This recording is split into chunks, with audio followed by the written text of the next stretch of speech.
Hello, my name is Joshua Hancock, and this is my final presentation for Education for Equity course, Habits of Mind.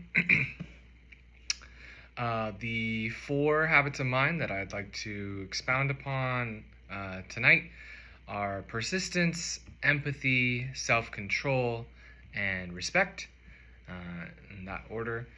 These 4 I just think were really standouts to me throughout these 16 habits of mind that we examined. I just thought that they were really powerful and that they make the most impact for my students. So without further ado, persistence. In a classroom setting, persistence is really the ability to continue on even in the face of difficult experiences or challenges. A lot of students struggle in classes where they're not adequately prepared to fail. I think that teachers have a lot to do with that. I think we need to set students up in a way where they understand that failure is not a bad thing, but that persistence is really experiencing failure and then pushing past it and seeing it as an opportunity to grow. In my classroom, I do try to model persistence and then give students opportunities to succeed after moments of failure. When students don't pass an assignment, my submission policy allows for unlimited resubmissions, highly prioritizing mastery and striving towards that, even if it's not done perfectly the first time. A role model would be Thomas Edison, the creator of the light bulb. He's famously credited as saying, "I've not failed, I just found 10,000 ways that won't work." If that's not persistence, I don't know what is. Empathy would be the next one, and I would describe it as the ability to connect and to understand the emotional responses of another person. In the classroom, it connects your students with each other and connects you with your students. It's an important piece, I'd say, of a successful classroom culture. One way that I try to implement empathy learning in my classroom is by modeling it with my own interactions with students and encouraging role-playing, perspective-taking activities, I would say, where students get into roles.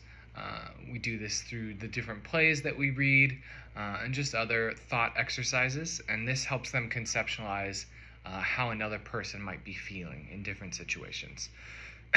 A role model for empathy that I would introduce to my classes is Keanu Reeves, who's well known in Hollywood as one of the kindest and most empathetic people in the industry. He has had really everything. He's been at the pinnacle, but he's also had it all stripped away. And I know that he lost his wife and his daughter through really difficult situations. And so he has felt that pain and tries to connect with other people and help them through their pain as well. The third one would be self-control. I also would describe this as internal emotional regulation.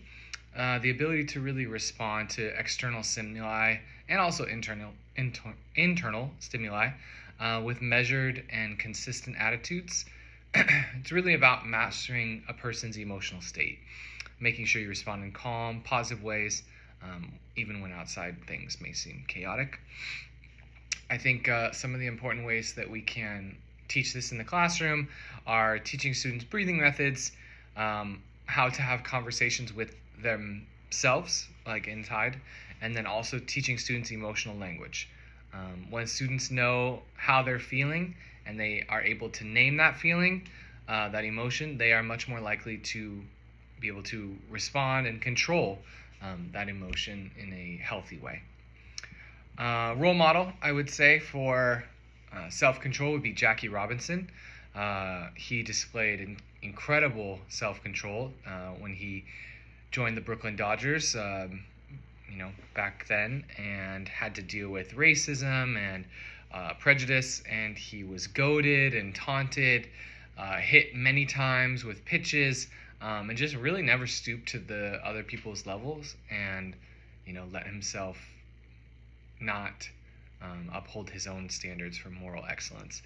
So yeah, I would say he was an excellent model for self-control. And then lastly, respect. I really think respect is the foundation and bedrock of every successful classroom culture. It's a characteristic of having honor and regard for other people, their ideas, and their things, really. It should be their voices as well. It should be a foundation and starting point for every relationship in the classroom. It needs to start on day one. And honestly, I think modeling respect is difficult for some teachers because it involves humbling themselves and respecting the students before the students have respected the teacher. And I think that that's a really big challenge for a lot of teachers because it's like, oh, well, I'm the adult. But I actually think that students really, really respond when they feel respected by the adult, even before they've had a chance to give their respect. And I think that that actually helps foster a sense of unity between not just teacher and student, but when that's modeled correctly, between student and student. And then someone who exemplifies respect, in my opinion, would be Martin Luther King Jr. And even though he was persecuted and hurt by those he fought so violently against, he never stooped to their level, really similar to Jackie Robinson, remained on the moral high ground and commanded respect from those around him while giving it to those he came in contact with. And so those four, I think, are really just foundational pieces of habits of mind for anyone who wants to develop a growth mindset.